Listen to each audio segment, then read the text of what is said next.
The Great Zittau Lenten Veil, 1472. A very warm welcome, dear visitors, to Zittau, the city of Lenten Veils, and in particular to this Church of the Holy Cross Museum. The 2 Lenten veils kept in Zittau, dating back to 1472 and 1573, are a unique testimony of the pious traditions in our region. Every year, many thousands of visitors interested in cultural history from all over Germany and from many European and overseas countries find their way to Zittau to see these sacred treasures. The custom in Occidental churches to drape the sanctuaries with Lenten veils from Ash Wednesday to the Wednesday of the Holy Week can be traced back to the early Middle Ages. In England, it was a common practice as early as around the year 1000. The following information has come down to us from Abbot Alfric of Winchester. In quadragesima reliquae et cruces occultantur et velamen inter sancta sanctorum et populum ponitur. In English, during the Lenten season, the relics and crucifixes are covered and a cloth is spread out between the sanctuary and the congregation. So, Lenten veil separated the congregation from the act of salvation taking place at the altar. For the people who longed to see the mystery, this meant a painful sacrifice, adding the fasting of the eyes to the fasting of the body.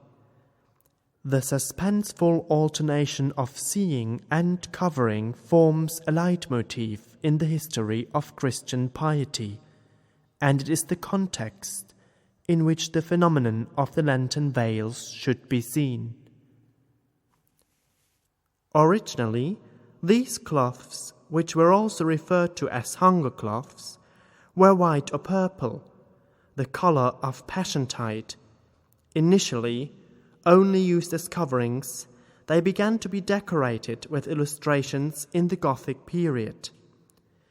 In northern Germany, they were embroidered, first with Christian ornaments and later with biblical themes, as exemplified by the hunger cloths of Telgte, Lüne, Wienhausen, Brandenburg or Zehndig.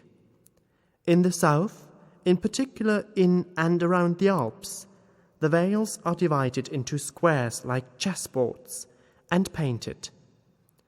They illustrate the story of God with man, from creation to the Last Judgement. In some churches, for example in Gurk, Millstatt, Heimburg or here in Zittau, this led to the creation of huge textile picture Bibles. No more than 18 Lenten veils of this type, referred to as the square type in art history, survived worldwide. 13 of them in Austria, 2 in Switzerland, 1 in Liechtenstein, 1 in Italy, South Tyrol, and 1 in Germany, namely Zittau. The Lenten veil of Freiburg in the Breisgau belongs to another type. It is limited to a central depiction of the crucifixion of Christ, surrounded by the Passion narrated in 26 picture sections. The Great Zittau Lenten Veil is one of the most important monumental artworks painted in Europe in the last period of the Middle Ages. Christ in der Gegenwart im Bild, a magazine published in Freiburg, wrote, "Only a very small number of the large veils has survived. One in the Minster of Freiburg in the Breisgau, another in the Cathedral of Gurk in Carinthia, Austria. A third one, and this may well be the most important one, has only now come to our attention. It was made in Zittau, Upper Lusatia, in 1472. Beside the Bayeux tapestry, the Zittau Veil is among the most impressive textile artworks in Occidental tradition. The wondrous story of the great Zittau Lenten Veil has many aspects of an Odyssey. Donated in 1472 by the Zittau merchant Jakob Gürtler for St. Johannes, the main church of his town, it did not suffer any harm during the Reformation, which began half a century later.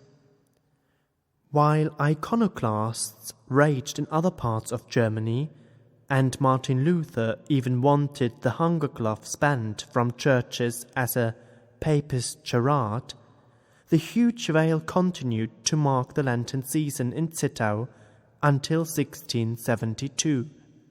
Then, however, it seemed to be doomed. Christian Weise, a representative of early enlightenment in Zittau, dedicated to the veil a poem that sounds like a final farewell. So ist das Hungertuch zerrissen und hat die Zeit, so alles frisst, auch diese Leimt entzwei gebissen, dass sie nun voller Löcher ist, und dass man sie so hoch hinan nicht ohne Schaden hängen kann. Ja, freilich laufen alle Sachen auf ihren eigenen Untergang. Man kann nichts so beständig machen, es fühlt doch endlich diesen Zwang.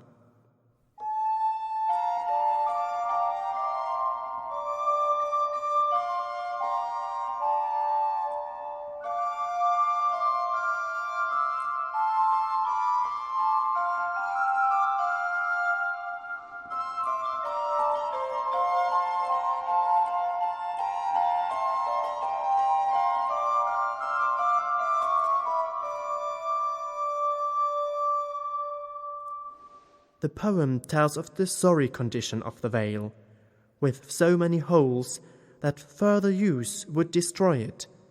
But this, according to Weise, is the natural way of all things.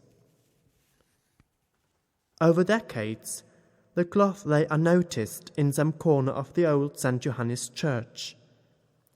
When the magnificent Gothic church collapsed in a disastrous fire on the 23rd of July 1757, there was hardly anybody who remembered the huge picture Bible.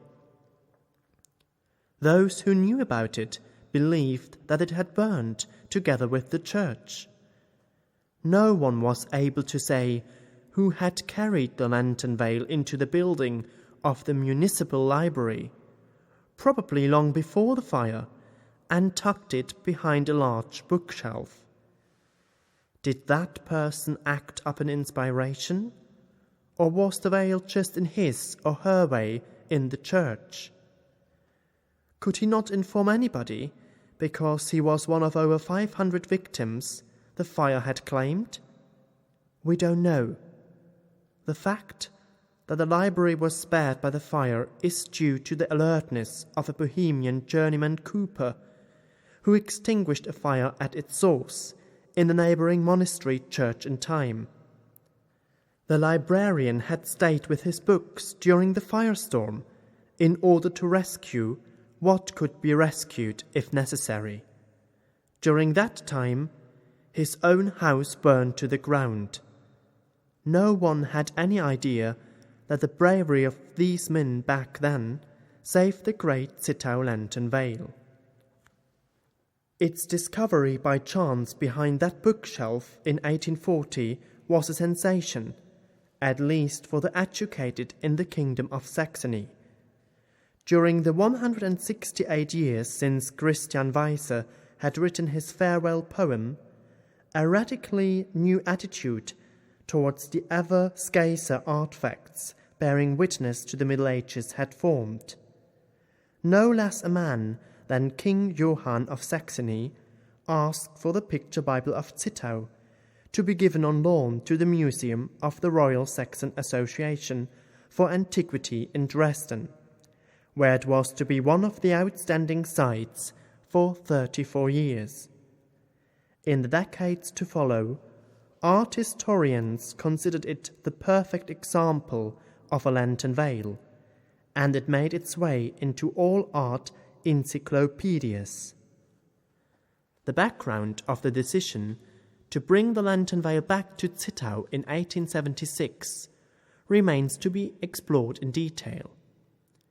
Was it the self-confidence of the citizens of Zittau, or was it again the intuition of an individual?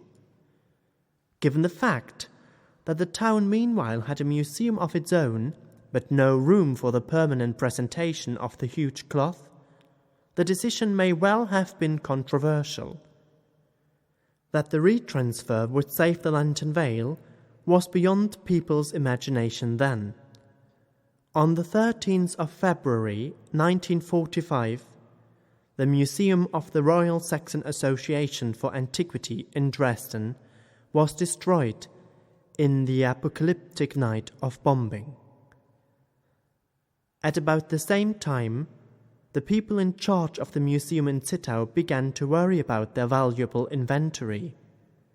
There was reason to believe that the south of Upper Lusatia, too, would become a battleground. As a precaution, the most precious piece was taken into a shell-proof cellar in the nearby Obion Castle. The story that followed went through the European newspapers. Soviet soldiers found the large cloth, tore it to pieces, and used them as a steam curtain for a provisional sauna they had built in the forest. This was an act of terrible cultural barbarism, although it may have been committed unwittingly. But then, on the other hand, even in this deep misfortune, there was an aspect of fortune for the Lenten Veil. Just imagine if one of the educated Russian culture officers had been among those soldiers. The cloth might well have disappeared in the depository of some Moscow or Petersburg museum.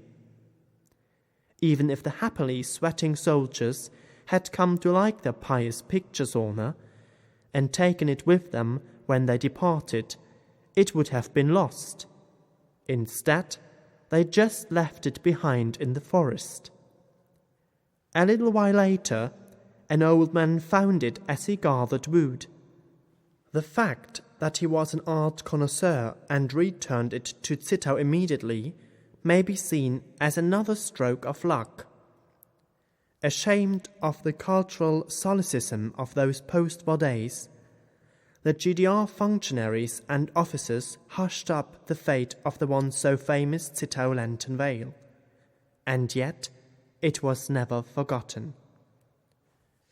The last act of its wondrous story began after the political changes in 1989.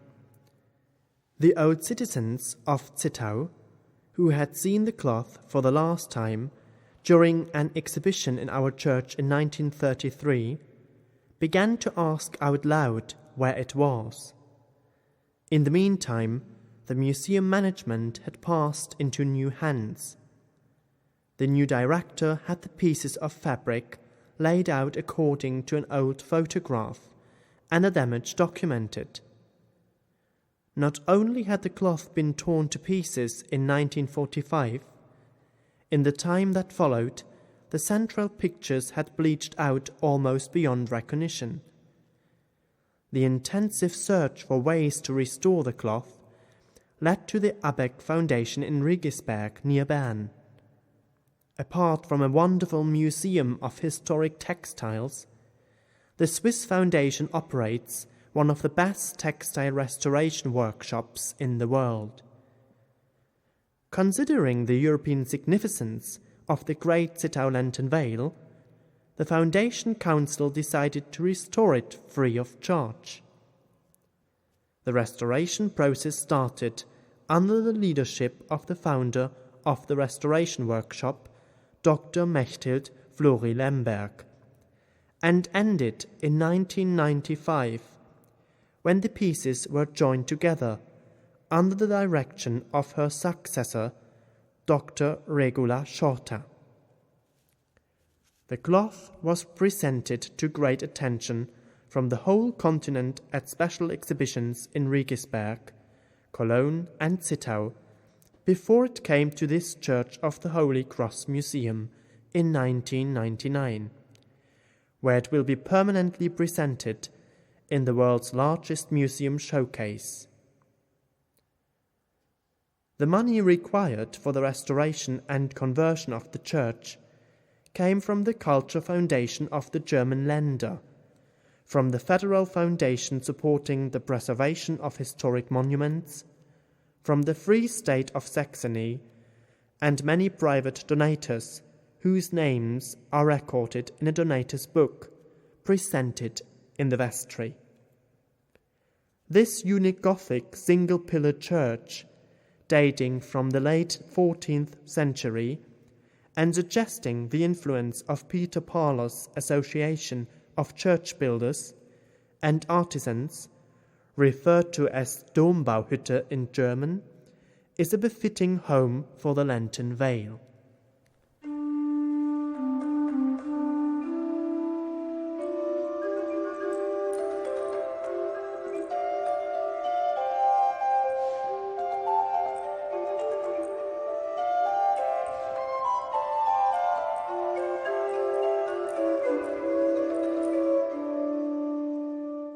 Dear visitors, the Lenten Veil is 6 meters 80 wide and 8 meter 20 high, and has 90 picture sections painted with tempera on linen. 45 of them refer to the Old and 39 to the New Covenant, while 6 themes follow the Apocrypha. It has a 50 centimeter wide border decorated with foliate, floral, and zoomorphic ornaments. Its 4 corners are marked by the symbols of the evangelists, and at the top there is a medallion depicting Moses. The lower part of the border is decorated with the coats of arms of Bohemia to the left and of Zittau to the right, of the almost illegible year 1472 in the middle. Further to the left, the donator himself is depicted with scales in hand in front of a table with spice sacks. In 10 rows, each with 9 65 to 65 centimeter pictures, and each of these complemented by a rhymed line in Lower German language, it recounts the scripture. The first row describes the span from creation to the fall of man. The second row relates the expulsion from the Garden of Eden, the story of the brothers Cain and Abel, and the deluge. The third row informs about the drunken Noah in the vineyard, the Tower of Babel, God's punishment of Sodom and Gomorrah, and about the life and death of Abraham. The fourth line is about Isaac and his sons, Esau and Jacob. 4 pictures deal with the fate of Joseph, Jacob's youngest son, whom his brothers sold to Egypt, and who advanced to a very high rank there, as the interpreter of the Pharaoh's dreams. The 5th row concludes the Old Covenant, depicting the exploits and miracles of Moses, and the story of Joshua and Caleb carrying a giant bunch of grapes on their shoulders, as proof of the fertility of the promised land. What follows in line 6 is the legend of Anna and Joachim, the parents of Mary, as well as the Annunciation and the birth of Christ. Here the artist made a mistake. He painted the 7th and 8th picture in the wrong order, and corrected his error by boldly putting a letter B before the text under picture 7, and A before the line under picture 8. The 7th line relates Jesus' childhood and youth. 2 more episodes from Jesus' life are followed, by the Passion in lines 8 and 9. The 10th line reports about the resurrection and ascension of Christ, and about the descent of the Holy Spirit. The last picture, finally, is dedicated to the Last Judgement.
To give you an impression of the captions, which obviously originate in the Lower German speech area, the first 10 captions have been recorded here.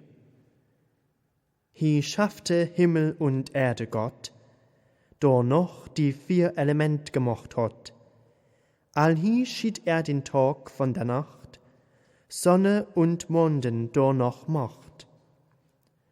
Da schuf Vogel und Fische hier, nu macht den Menschen ude die Tür. Allhi Gott even von Adam machte, da noch den Feiertag betrachte. Den Menschen allhi dies lange betrug, darum sie der Engel von dannen slug. The creator of this large lantern veil is not known. It may not be wrong to assume that the master was one of the monks in the Zittau Franciscan monastery. During the first half of the 15th century, the monastery was considerably upgraded as the Canyons of Prague selected it as their domicile after fleeing from the Hussites. As a result, the city became the administrative center of the Archbishopric of Prague for nearly 2 decades, and until 1476 it remained the residence of Johannes von Kralowitz, Dean and Bishop of Olomouc. The frescoes, created in the Franciscan monastery and in the Church of the Holy Cross during the second half of the 15th century, are attributed to a certain Brother Vincentius. He may also have been the master artist of the great Zittau Lenten Veil. A detail suggesting this is the fact that the cross of Christ is always painted in Franciscan manner as a Tau cross.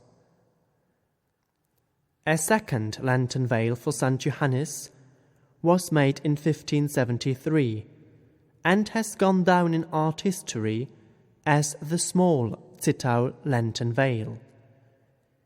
It is of the very rare type of Arma Christi veils, of which only 7 survive worldwide, 4 in Switzerland and 1 each in Austria, Italy and Germany.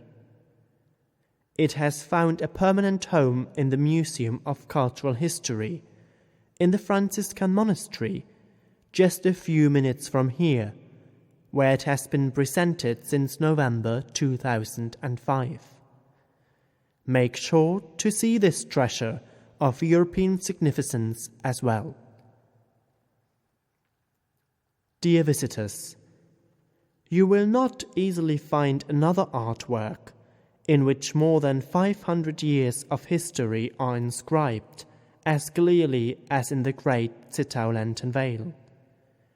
Unbroken beauty and masterly artistry, quiet and grateful belief in God, carelessness and oblivion, rediscovered awe and interest, brutal force and destruction, shame and silence, collective concern, a new beginning, and finally, resurrection. All this is now visible in it, making us look up to this symbol of human existence with awe and respect, but also with the awareness of our great responsibility. Please carry its message into the world. Encourage your relatives and friends to travel to Zittau and tell them